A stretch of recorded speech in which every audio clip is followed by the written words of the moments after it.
Everyone loves talking about Steven Singer, my good friend Steven Singer. You've heard the expression a million times. I hate Steven Singer because most other jewelers hate him. They can't stand the guy. Why, you ask?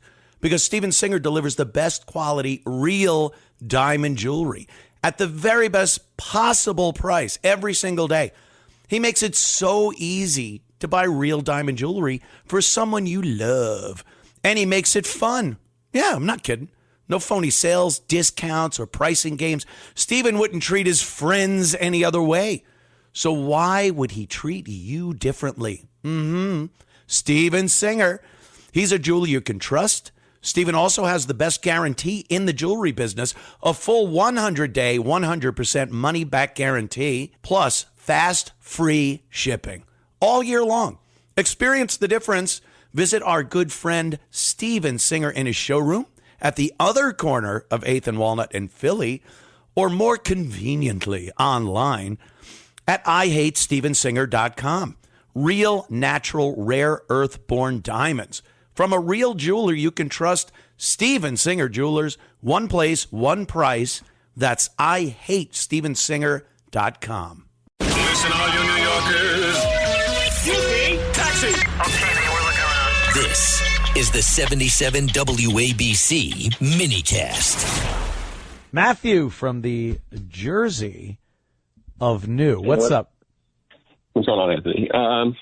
So I guess my main point would be, like, if you look at your last two callers, the younger guys are definitely more anti-Israel. The older guys pro-Israel. I think it's you're seeing like a major shift where young people are just kind of tired of, specifically like young white guys for sure, being spit on, being like kind of just told we're the worst of society. But now, as we saw in like 2001, like I was 6 when 9/11 happened, but like ever since 9/11, we've been in the Middle East nonstop. Yeah, spending a bunch of money in wars nonstop. And it's like, when is it going to end? And is more war in the Middle East going to help me get a house? Is it going to help me? Is it going to help me save money? Is it going to help groceries going to go down?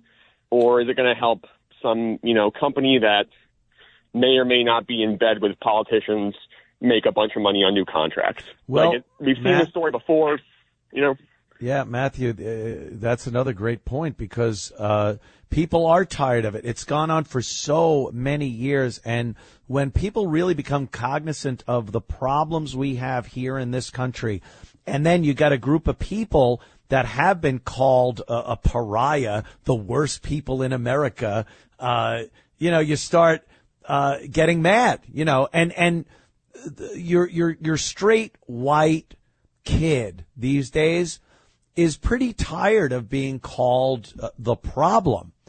And then when you look at world events and you start we have seeing, to save the world. Yeah, that we have to save the world. It's like, why? I'm a piece of garbage. You told me I am. I think we're at a point now, and this happens politically in this country over the course of the years. It's happened many times. We go from, we got to save the world to virtual political isolationism. We don't want to get involved in any of the things happening beyond our shores. Pre-World War II was the same thing. Pre-World War I was the same thing. We just wanted to stay out of it. There were a lot of Americans. And then, lo and behold, something happens, like Pearl Harbor, what was the situation? And you see guys like Tim Pool now. I'm not sure. I'm sorry to interrupt, but you see guys Tim Pool and a lot of other like mainstream people now talking about sleeper cells, talking about be prepared for an Iranian attack on U.S. soil. Like, obviously, there's not enough, especially from young people, not enough approval, for us to like want to go into a new war like this. So how do you get a large portion of the population to want to go into war? Yeah, I'm not saying that I'm not saying that it's a false flag, it's whatever, but maybe you allow for the conditions, you allow for open borders underneath 4 years of a previous administration, right, to allow things like that to harbor, and then all of a sudden, when it's convenient, you have possibly something horrible happen that we didn't do. It's not like Israel did.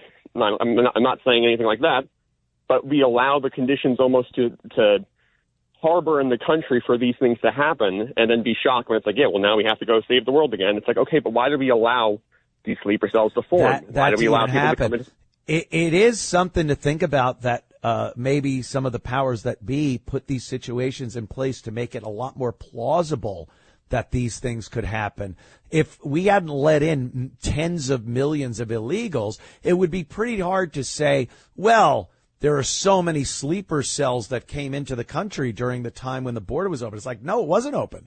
It was closed. We were vetting a lot of people that came in. But if you leave the border wide open, it's a lot easier to say, well, so many came in. We don't know who's in here and what they want to do. It crosses both. It crosses both parties. It's not like this is a Republican. Oh, no, I know that. Most young people are kind of like me, like more independent. We're more like, again, I know that you're not suggesting that. I'm just saying that, like, it goes across both party lines, like where they like, we can blame each other. Well, it was the last administration, but it's like, yeah, it's the last administration was obviously incompetent, but it's like, is it incompetence or is it, like, again, is it allowed to be incompetent for some other reason? Like, why? It's really with hard. Younger people. Younger people, just in general, are a lot less trusting in the government, and that's any time.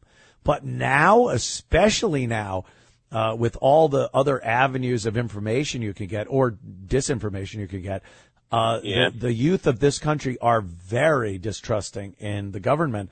So you'd be hard pressed to convince them and get them on your side. Like, yeah, we need to get in there and kick Iran's ass. When I was a kid, that was great.